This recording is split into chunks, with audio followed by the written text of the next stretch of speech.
इन 3 महिलाओं को तुलसी को जल भूल से भी नहीं चढ़ाना चाहिए। दोस्तों, एक समय की बात है, देवी सत्यभामा भगवान श्री कृष्ण के पास आती है और उनसे पूछने लगती है, हे प्रभु, पहले आपने मुझे तुलसी को जल देने का और तुलसी के पास दीपक जलाने का महात्म्य सुनाया था। किंतु हे प्रभु, आज मैं आपके पास यह जानने के उद्देश्य से आई हूँ कि तुलसी को जल चढ़ाने के नियम क्या है, कौन सी स्त्री तुलसी को जल चढ़ा सकती है और कौन सी स्त्री तुलसी को जल नहीं चढ़ा सकती। इस विषय में मुझे ज्ञान दीजिए। भगवान श्री कृष्ण कहते हैं, हे सत्यभामा, आज तुमने उत्तम प्रश्न किया है। तुलसी को जल देने के महत्वपूर्ण नियम होते हैं, उन नियमों का पालन करते हुए ही तुलसी को जल देना चाहिए। यदि कोई व्यक्ति इन नियमों का पालन नहीं करता है तो उसे महापाप लगता है। देवी लक्ष्मी उसके घर का त्याग करके चली जाती है। हे प्रिय, आज मैं उन 3 स्त्रियों के विषय में बताने वाला हूं जिन्हें तुलसी को जल नहीं चढ़ाना चाहिए। इन स्त्रियों को तुलसी को जल देने का कोई शुभ फल प्राप्त नहीं होता है, उल्टा इनके द्वारा तुलसी को जल चढ़ाने पर उन्हें महापाप ही लगता है। तुलसी को जल चढ़ाने के नियम बताने से पूर्व, हे देवी, मैं आपको सुनंदा का प्राचीन इतिहास सुनाता हूं, जिसे आप ध्यान से सुनिए। जो भी स्त्री इस प्राचीन कथा का श्रवण करती है, उसे तुलसी को 100 वर्षों तक जल देने का पुण्य प्राप्त होता है। इस कथा को जो भी ध्यान से सुनता है और इसका प्रचार करता है, उसके दुखों का नाश होता है और उसकी दरिद्रता दूर होती है। देवी सत्यभामा कहती है, हे स्वामी, आपके मुख से इस कथा का श्रवण करना बड़े सौभाग्य की बात है। कृपया आप मुझसे वह कथा कहिए, मैं इसे ध्यान से पूरा अवश्य सुनूंगी। दोस्तों, फिर भगवान श्री कृष्ण देवी सत्यभामा को वह कथा सुनाने लगते हैं। इस कथा को आप ध्यान से पूरा अवश्य सुनिए, क्योंकि आधा अधूरा ज्ञान घातक हो सकता है। तो चलिए आपको सुनाते हैं वह कथा। भगवान श्री कृष्ण कहते हैं, हे देवी सत्यभामा, पूर्वकाल की बात है। दक्षिण देश में एक अत्यंत शोभायमान नगरी थी। उस नगरी में सुदेव नाम का एक ब्राह्मण निवास करता था। सुदेव बहुत ही बुद्धिमान और शास्त्रों में पारंगत था। उसने वेदों का भी अध्ययन किया था। उसी के नगर के पास अन्य एक नगर था। उस नगर में ध्यान शर्मा नाम का एक विद्वान ब्राह्मण था। उसकी एक पुत्री थी जिसका नाम सुनंदा था। उस ध्यान शर्मा ने बड़े ही लाड़ प्यार से अपनी पुत्री का लालन पालन किया था। उसकी पुत्री अत्यंत सुंदर और गुणवान थी। जब सुनंदा विवाह के योग्य हुई तो ध्यान शर्मा को अपनी पुत्री के विवाह की चिंता सताने लगी। इसीलिए उसने अपनी पत्नी से कहा, हे प्रिय, हमारी पुत्री अब जवान हो चुकी है, इसीलिए अब इसका विवाह हमें कर देना चाहिए। तब उसकी पत्नी कहती है, हे स्वामी, मेरी दृष्टि में एक विद्वान ब्राह्मण है जिनका नाम सुदेव है। मैं तो कहती हूँ हमारी पुत्री का विवाह उन्हीं श्रेष्ठ ब्राह्मण के साथ करा दिया जाए। उनके साथ विवाह करके हमारी पुत्री सुखी जीवन व्यतीत करेगी। ध्यान शर्मा कहता है, हे प्रिय, तुम ठीक कहती हो। मैंने भी सुदेव जी के विषय में बहुत सुना है। हम हमारी पुत्री का विवाह उन्हीं के साथ करेंगे। मैं कल ही उनके पास अपनी पुत्री के विवाह का प्रस्ताव लेकर जाता हूं। फिर ध्यान शर्मा अपनी पुत्री के विवाह का प्रस्ताव लेकर सुदेव के घर पर जाता है। सुदेव घर में अपने माता पिता की सेवा कर रहा होता है। जब ध्यान शर्मा सुदेव को अपने माता पिता की सेवा करते देखता है तो उसे बड़ा आनंद होता है। वह सोचता है, अरे वाह, यह ब्राह्मण पुत्र तो कितना महान है। यह तो बड़ी प्रसन्नता से अपने माता पिता की सेवा कर रहा है। जब ध्यान शर्मा को सुदेव द्वार पर खड़ा देखता है तो उनका स्वागत करता है और कहता है, हे विप्रवर, पधारिए, आपका स्वागत है। कहिए, मैं आपकी किस प्रकार से सहायता कर सकता हूं। सुदेव का अतिथि सत्कार देखकर ध्यान शर्मा बहुत प्रसन्न हो जाता है। वह देखता है कि सुदेव का घर अत्यंत पवित्र और शुद्ध होता है।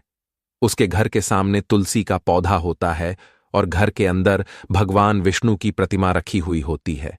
इससे ध्यान शर्मा को विश्वास हो जाता है कि सुदेव ही उसकी पुत्री के लिए सर्वोत्तम वर है। फिर ध्यान शर्मा सुदेव से कहता है, हे विप्रवर, आज मैं आपके पास मेरी पुत्री के साथ आपके विवाह का प्रस्ताव लेकर आया हूं। मेरी पुत्री के लिए आपके समान श्रेष्ठ वर कहीं और नहीं मिल सकता। सुदेव के माता पिता भी यह बात सुनकर प्रसन्न हो जाते हैं और सुदेव को विवाह के लिए मना लेते हैं। फिर सुदेव भी विवाह के लिए तैयार हो जाता है।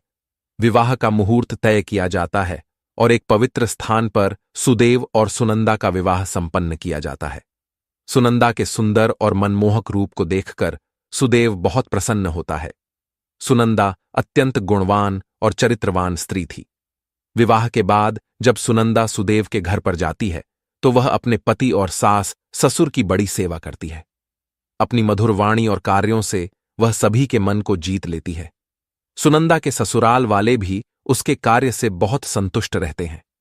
सुनंदा नित्य अपने पति से पहले जागकर घर का आंगन साफ करती थी, फिर घर के अंदर साफ सफाई करके स्नान किया करती थी। स्नान करके वह नित्य तुलसी को जल देती थी और फिर पूजा घर में जाकर भगवान विष्णु और मां लक्ष्मी की पूजा किया करती थी। फिर भोजन बनाकर उसमें तुलसी पत्र डालकर भगवान विष्णु को भोग लगाया करती। उसके बाद वह अपने पति को भोजन कराकर फिर खुद भोजन किया करती थी। रात को वह पति के चरण दबाकर उसके सो जाने के बाद सो जाया करती थी।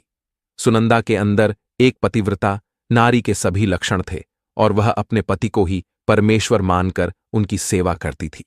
सुनंदा ने कभी अपने पति के अलावा अन्य पुरुष के विषय में विचार नहीं किया। वह सत्य धर्म का पालन करने वाली और धर्म कार्य करने वाली पवित्र स्त्री थी। उसने कभी कोई अशुभ कार्य नहीं किया। सुनंदा के ऐसे सात्विक और सरल स्वभाव को देखकर मां लक्ष्मी भी उस पर मेहरबान थी। मां लक्ष्मी स्वयं चलकर उसके घर में आकर निवास करने लगी, जिससे सुनंदा के जीवन में सुख समृद्धि और भी अधिक बढ़ गई। भगवान श्री कृष्ण कहते हैं, हे देवी सत्यभामा, देवी लक्ष्मी उन्हीं स्त्रियों पर अपनी कृपा दृष्टि बनाए रखती है जो पतिव्रता होती है और जो सत्य धर्म का पालन करती है। सुनंदा के अंदर वे सभी लक्षण थे जो एक श्रेष्ठ पतिव्रता नारी के अंदर होने चाहिए। लेकिन आगे मैं तुम्हें बताऊंगा कि सुनंदा की एक भूल के कारण देवी लक्ष्मी उसके घर को त्याग के कैसे चली गई। एक दिन सुनंदा का पति अत्यंत कामातुर होकर सुबह स्नान करने के पश्चात सुनंदा के पास आया और उसने सुनंदा के साथ शारीरिक संबंध स्थापित किया, जिससे सुनंदा का शरीर अपवित्र हो गया। लेकिन सुनंदा का मन भी काम के प्रभाव में ही था, इसीलिए वह अपने नित्य नियम को भूल गई। उसने पति के साथ संबंध बनाने के बाद बिना स्नान किए ही तुलसी को स्पर्श किया और उसे जल दे दिया, जिससे सुनंदा के शरीर में महामोह ने प्रवेश कर लिया। सुनंदा के सारे इंद्रिय तिलमिला उठे। सुनंदा के शरीर में महामोह ने प्रवेश करते ही देवी लक्ष्मी ने सुनंदा के घर को त्याग दिया और लक्ष्मी उस स्थान से चली गई। तब से सुनंदा के शरीर में निवास कर रहे उस महामोह ने उसे सभी धार्मिक कार्यों से वंचित कर दिया। इसका विपरीत प्रभाव सुनंदा के पति पर भी पड़ा और वह भी सदा कामातुर होकर सुनंदा के साथ विहार करने लगा। उसका मन सदैव ही काम वासना में लगा रहता था। फिर एक दिन सुनंदा के पति ने तो सभी सीमाओं का उल्लंघन किया और सुनंदा के मासिक धर्म के दौरान ही उसके साथ संबंध स्थापित किया, जिससे सुनंदा के शरीर में निवास कर रहा ब्रह्म हत्या का पाप उसके पति के शरीर में प्रवेश कर गया। हे देवी सत्यभामा, जब स्त्री मासिक धर्म से होती है तो उसके शरीर में 3 दिनों तक ब्रह्म हत्या का पाप निवास करता है, क्योंकि ब्रह्मदेव ने इंद्र के शरीर से ब्रह्म हत्या का पाप निकालकर वृक्ष, जल, अग्नि और अप्सराओं को ग्रहण करने के लिए कहा था।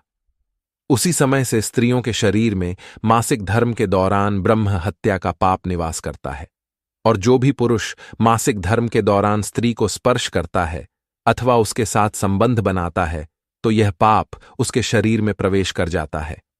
वही ब्रह्म हत्या का पाप सुनंदा के पति के शरीर के अंदर प्रवेश कर गया और वह जमीन पर गिर पड़ा। उसे तुरंत ही कोढ़ का रोग हो गया, उसका अंग अंग जलने लगा, उसके शरीर पर छाले पड़ गए और वह दर्द से चीखने चिल्लाने लगा, हाय, यह मुझसे क्या अपराध हो गया, मेरे द्वारा भयंकर पाप हो गया है। मैंने सब कुछ जानते हुए भी महापाप किया है, अब मेरी रक्षा कौन करेगा। सुनंदा की सास तुरंत उस स्थान पर आ गई तो उसने देखा कि उसका पुत्र कोढ़ के रोग से ग्रसित होकर जमीन पर पड़ा है। वह क्रोध में आकर सुनंदा से कहने लगी, अरे कुलटा, अरे पापिनी, तूने ये क्या कर डाला, अपने ही पति का धर्म भ्रष्ट कर डाला। अपने पति की ऐसी हालत देखकर सुनंदा बहुत घबरा गई और जोर जोर से रोने लगी। हे सासू माँ, मुझे क्षमा करो, मुझसे बहुत बड़ा अपराध हो गया है।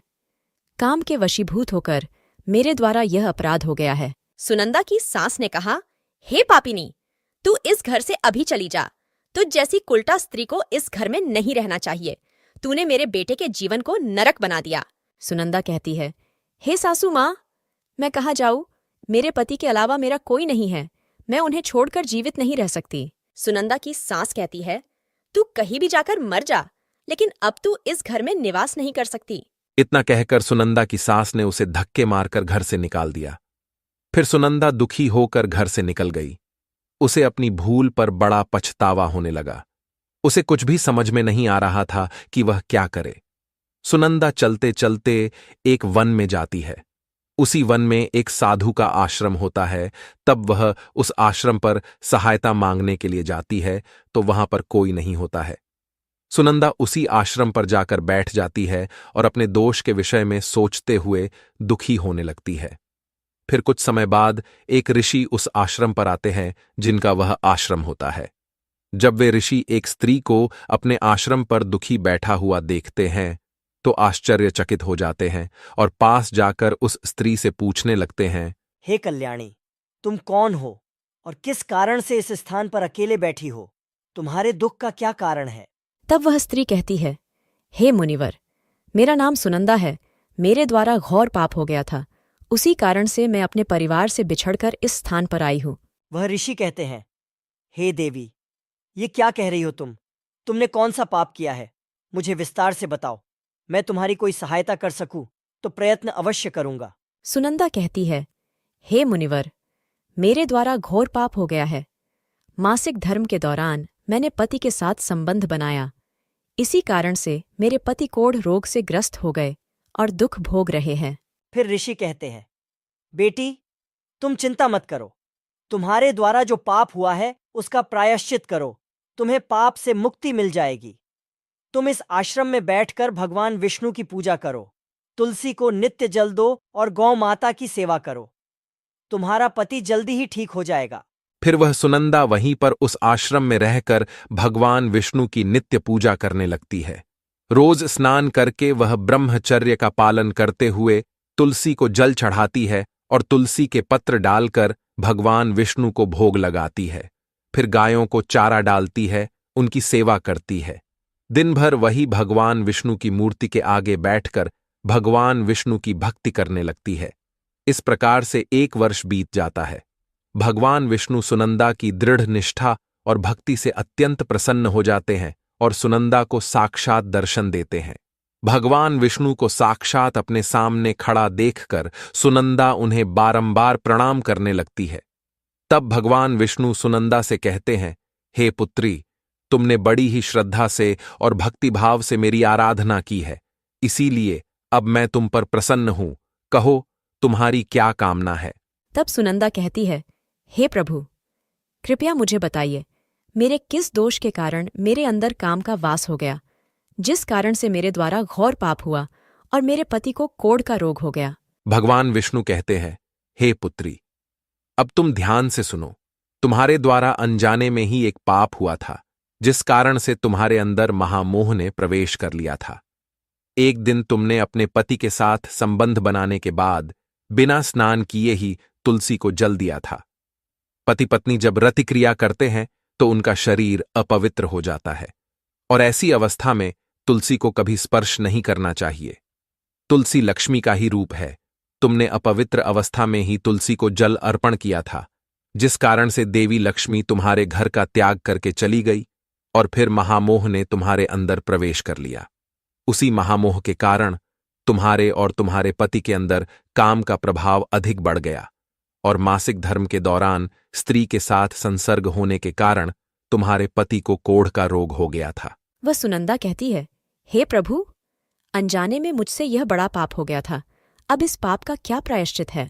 भगवान विष्णु कहते हैं, हे सुनंदा, इस पाप का प्रायश्चित तुमने 1 वर्ष तक ब्रह्मचर्य व्रत का पालन करके कर लिया है, इसीलिए अब तुम पाप से मुक्त हो। सुनंदा कहती है, हे प्रभु, कृपया मुझे बताइए, किस अवस्था में तुलसी को जल नहीं देना चाहिए और तुलसी को जल देने के क्या नियम हैं? भगवान विष्णु कहते हैं, हे सुनंदा, अब मैं तुम्हें तुलसी को जल देने के नियम बताता हूं, तुम इसे ध्यान से सुनो। हे पुत्री, तुलसी एक अत्यंत पवित्र पौधा है। यह मुझे सबसे अधिक प्रिय है, इसीलिए इसकी सात्विकता बनी रहनी चाहिए। इस पौधे को कभी अपवित्र अवस्था में स्पर्श नहीं करना चाहिए। जो स्त्री मासिक धर्म से हो, उस स्त्री को इस पौधे को कभी स्पर्श नहीं करना चाहिए। मासिक धर्म के दौरान स्त्री के शरीर में ब्रह्म हत्या का पाप होता है। ऐसे में स्त्री को तुलसी को जल नहीं देना चाहिए।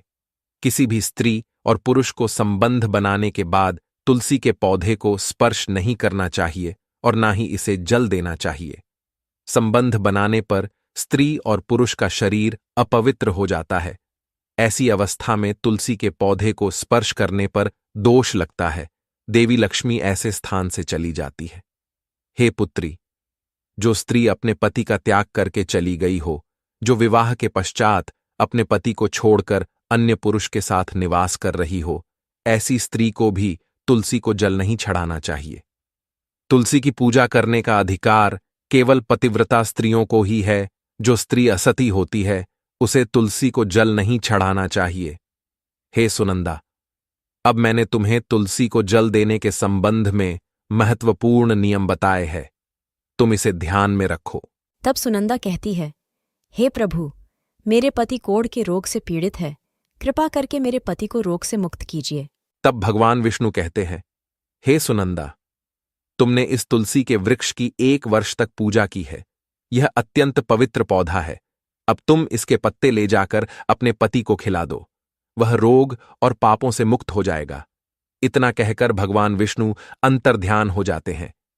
यह सुनकर सुनंदा बहुत प्रसन्न हो जाती है और भगवान विष्णु को बारंबार प्रणाम करके धन्यवाद देती है। फिर सुनंदा उस तुलसी के पौधे के कुछ पत्ते तोड़कर घर पर जाती है और अपने कोढ़ी पति को खिला देती है। तुलसी के पत्ते खाते ही उसका पति एकदम से स्वस्थ हो जाता है और सुनंदा को गले से लगा लेता है। सुनंदा की सास भी जब यह चमत्कार देखती है तो बड़ी प्रसन्न हो जाती है और फिर वे सभी प्रसन्नता से रहने लगते हैं। भगवान श्री कृष्ण कहते हैं, हे सत्यभामा, इसीलिए इन अवस्थाओं में स्त्रियों को तुलसी को जल नहीं चढ़ाना चाहिए और ना ही तुलसी को स्पर्श करना चाहिए, अन्यथा इसके अशुभ परिणाम भोगने पड़ते हैं, जैसा सुनंदा के साथ हुआ था। दोस्तों, अब जानते हैं तुलसी के पौधे से जुड़े महत्वपूर्ण नियम। शास्त्रों के अनुसार सोमवार, बुधवार और रविवार का दिन तुलसी का पौधा लगाने के लिए बहुत शुभ होता है, लेकिन ग्रहण काल में अर्थात सूर्य ग्रहण, चंद्र ग्रहण आदि दिनों में तुलसी का पौधा कभी नहीं लगाना चाहिए। तुलसी के पौधे को मिट्टी के गमले में लगाना श्रेष्ठ होता है। घर के मुख्य द्वार के सामने एक सुंदर गमले में तुलसी का पौधा लगाना चाहिए। तुलसी के गमले को हमेशा जमीन पर अथवा किसी ऊंची जगह पर रखना चाहिए, लेकिन इसे कभी लटकाकर नहीं रखना चाहिए। तुलसी के पौधे में अच्छी मिट्टी का प्रयोग करना चाहिए। अशुभ स्थानों की मिट्टी कभी तुलसी के गमले में नहीं डालनी चाहिए, जैसे शमशान, नाली या शौच वाले स्थानों की मिट्टी का प्रयोग तुलसी के गमले में कभी ना करे। जिस तुलसी के पौधे की रोज पूजा करते हैं, उसे कभी जमीन के अंदर नहीं लगाना चाहिए। जमीन में लगाने से तुलसी का पौधा अपवित्र हो जाता है और साथ ही इसका आकार भी बहुत बड़ा हो जाता है, जिससे इसकी पूजा करने में परेशानी होने लगती है और लोग इसकी टहनियां तोड़ने लगते हैं। इसके अलावा ध्यान न देने पर पशु इसे नुकसान पहुंचा सकते हैं। तुलसी का पौधा लगाने के लिए उत्तर, उत्तर पूर्व तथा पूर्व दिशा ही सर्वश्रेष्ठ मानी गई है। इसमें उत्तर पूर्व दिशा अत्यंत शुभ होती है। इस दिशा में तुलसी का पौधा लगाने से घर का वातावरण सकारात्मक बनता है और शुभ परिणाम प्राप्त होते हैं। अगर तुलसी का पौधा आंगन में लगाया जाता है तो यह बहुत शुभ होता है। तुलसी का पौधा कभी भी दक्षिण पूर्व की दिशा में कभी नहीं लगाना चाहिए। ये आग्नेय दिशा है। इस दिशा में तुलसी का पौधा रखने से जल्दी सूखने लगता है। तुलसी के पौधे को कभी भी अंधकार में नहीं रखना चाहिए। शाम के समय इसके पास दीपक जलाना चाहिए। इसके अलावा तुलसी के पौधे को चुनरी जरूर बांध देना। चुनरी के बिना तुलसी का पौधा अधूरा माना जाता है। तुलसी के पौधे में हरे रंग की चूड़ी, लाल अथवा सफेद धागा जरूर बांध देना, लेकिन तुलसी को कभी सुना नहीं रखना चाहिए। तुलसी के पत्ते तोड़ते समय ध्यान में रखें चाकू आदि धारदार चीजों का प्रयोग करके तुलसी पत्ते ना तोड़े। तुलसी के पत्ते